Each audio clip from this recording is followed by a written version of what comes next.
Bismillahirrahmanirrahim. Assalamualaikum warahmatullahi wabarakatuh. Kembali dengan saya Ibu Sri Fauzia pada mata pelajaran biologi kelas 12 semester genap. Apa kabar Anda semua? Harapan Ibu semoga kita semua senantiasa dalam keadaan sehat walafiat dan tentunya tetap semangat mengikuti proses pelajaran biologi daring. Adapun materi yang akan Ibu sampaikan pada hari ini adalah pada pertemuan ini adalah tentang hereditas pada manusia. Apakah Anak tahu apa itu hereditas? Baiklah, sebelum kita menjelaskan apa itu hereditas, silakan perhatikan gambar berikut.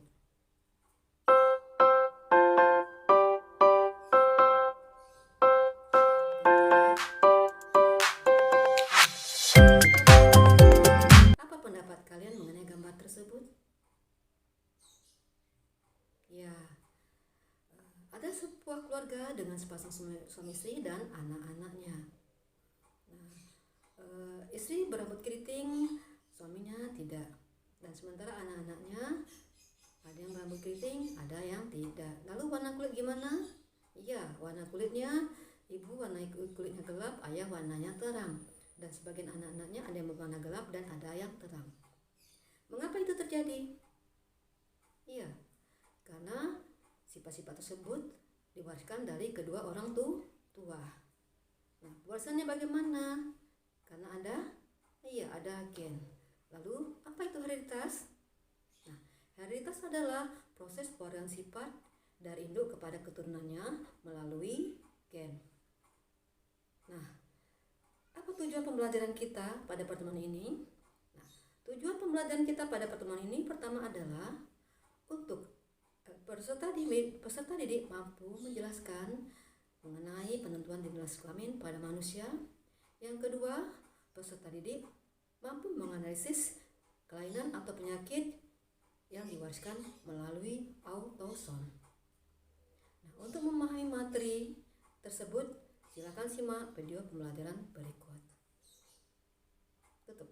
Anda semua, apa sajakah sifat-sifat yang diwariskan dari orang tua kepada anak-anaknya? Baiklah, sifat-sifat yang diturunkan pada manusia sebagai berikut. Pertama adalah sifat fisik yang diturunkan, yang kedua jenis kelamin, yang ketiga kelainan atau penyakit menurun, dan keempat adalah golongan darah pada manusia.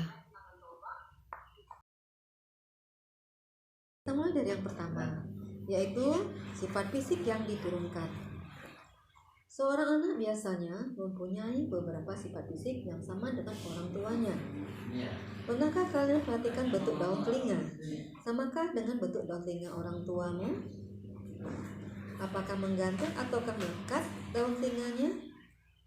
Nah, seringkali kita melihat bentuk daun telinga yang menggantung dibandingkan yang melekat. Hal ini disebabkan oleh sifat bentuk telinga menggantung ditentukan oleh gen dominan. Kenampakan fenotip keturunan dipengaruhi oleh fenotip kedua orang tuanya. Dan selain daun telinga, beberapa sifat fisik yang diturunkan dapat Anda simak pada tabel berikut. Yang kedua, kita masuk pada penentuan jenis kelamin. Oke. Nah, untuk memahami, ingatkah Anda berapa jumlah kromosom manusia? Ya, jumlah kromosom manusia adalah 46 buah yang terdiri dari 44 buah kromosom autosom dan 2 buah kromosom gonosom. Pada wanita, gonosomnya terdiri dari XX yang disebut bersifat homogametik karena memiliki 2 gamet yang identik, sementara pada pria mempunyai gonosom XY yang disebut bersifat heterogametik karena memiliki 2 gamet yang berbeda. Pada saat pembentukan sel kelamin atau sel gamet, seorang laki-laki akan menghasilkan 2 macam spermatozoa, yaitu spermatozoa yang mengandung gonosom X dan spermatozoa yang mengandung gonosom Y. Nah, pada seorang wanita atau seorang ibu, ketika pembentukan gamet hanya akan menghasilkan satu macam gamet atau satu macam sel telur. Nah, ketika terjadi pembuahan spermatozoa X dengan sel telur, maka akan dihasilkanlah seorang anak perempuan. Sebaliknya, bila spermatozoa Y membuahi ovum atau sel telur, maka akan dihasilkanlah anak laki-laki. Dengan demikian, sudah terjawab bahwa yang menentukan jenis kelamin adalah ayah pada manusia. Dan kemungkinan sepasang suami istri akan melahirkan atau menghasilkan keturunan laki-laki dan perempuan itu dengan kemungkinannya adalah 50%. Oke anak-anak, kita lanjutkan kepada pewarisan yang ketiga, yaitu kelainan atau penyakit menurun. Kelainan atau penyakit menurun pada manusia dapat disebabkan oleh gen yang terdapat pada kromosom tubuh atau autosom, dan dapat juga disebabkan oleh gen yang terdapat pada kromosom seks atau agonosom. Nah, penyakit atau kelainan menurun ini umumnya bersifat resesif sehingga hanya muncul pada orang yang homozigot resesif. Sedangkan orang yang heterozigot bersifat normal, karier, atau membawa sifat.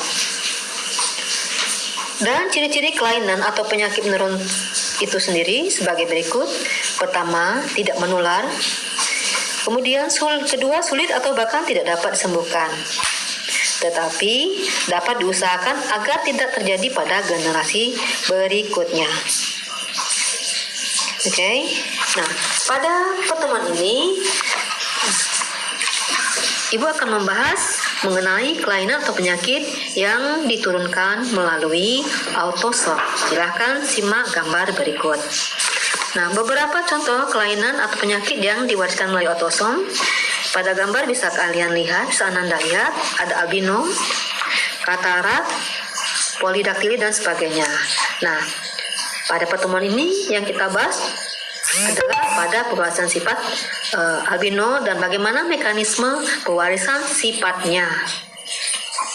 Silakan simak penjelasan berikut. Perhatikan contoh soal berikut. Seorang wanita albino menikah dengan pria normal. Jika anaknya menikah dengan laki-laki albino, maka dari pernikahan tersebut kemungkinan dilahirkan anak albino adalah sebesar titik-titik. Oke. Diketahui bahwa genotip A besar adalah normal. A besar A kecil normal karier, A kecil albino. Nah, ketika seorang wanita berfenotip albino dengan genotip A kecil menikah dengan pria normal bergenotip A besar, maka ketika terjadi pembentukan gamet, A kecil pada wanita albino akan menghasilkan satu macam gamet, yaitu yang mengandung gen A kecil. Sementara pada pria normal juga menghasilkan gamet yang satu macam yang mengandung gen A besar. Nah, bila terjadi pembuahan oleh gamet A besar pada sel telur A kecil, maka akan dihasilkan individu normal karier yang bergenotip A besar A kecil. Nah, pada perkawinan anaknya, ya kita tulis sebagai P2. Tadi sudah diketahui bahwa semua anaknya adalah berfenotip normal tapi membawa sifat albino atau normal karier dengan genotip A besar A kecil. Nah, ketika anaknya yang bergenotip A besar A kecil menikah dengan pria albino A kecil. Oke, kita lihat diagram atau papan caturnya. Nah, wanita akan menghasilkan dua macam gamet, yaitu A besar A kecil, dan pria hanya menghasilkan satu macam gamet. Jika gamet yang mengandung gen A besar ketemu dengan gamet yang mengandung A kecil, maka akan dihasilkan individu A besar A kecil. Bila gamet yang mengandung gen A kecil bertemu dengan gen A kecil, maka akan dihasilkan individu A kecil, di mana A besar A kecil adalah normal, individu normal tapi carrier atau membawa, dan A kecil adalah individu albino. Nah, maka perbandingan fenotip pada keturunannya adalah perbandingan genotip pada keturunannya adalah A besar A kecil banding A kecil sama dengan 1 banding 1. Dan ternyata sama juga dengan perbandingan fenotipnya, yaitu normal carrier berbanding albino, yaitu 1 banding 1. Maka kemungkinan dilahirkan anak albino adalah 1/2 kali 100%, yaitu 50%. Jadi perkawinan dari wanita normal carrier dengan pria albino, maka kemungkinan anak yang akan lahir menderita. Demikian materi pelajaran yang Ibu sampaikan pada pertemuan ini. Semoga bermanfaat dan mudah dipahami. Tetap patuhi protokol kesehatan dengan tetap mencuci tangan dengan sabun, memakai masker, dan menjaga jarak. Terima kasih atas perhatiannya. Sampai jumpa lagi pada pertemuan pembelajaran biologi daring pada pertemuan akan datang. Assalamualaikum warahmatullahi wabarakatuh.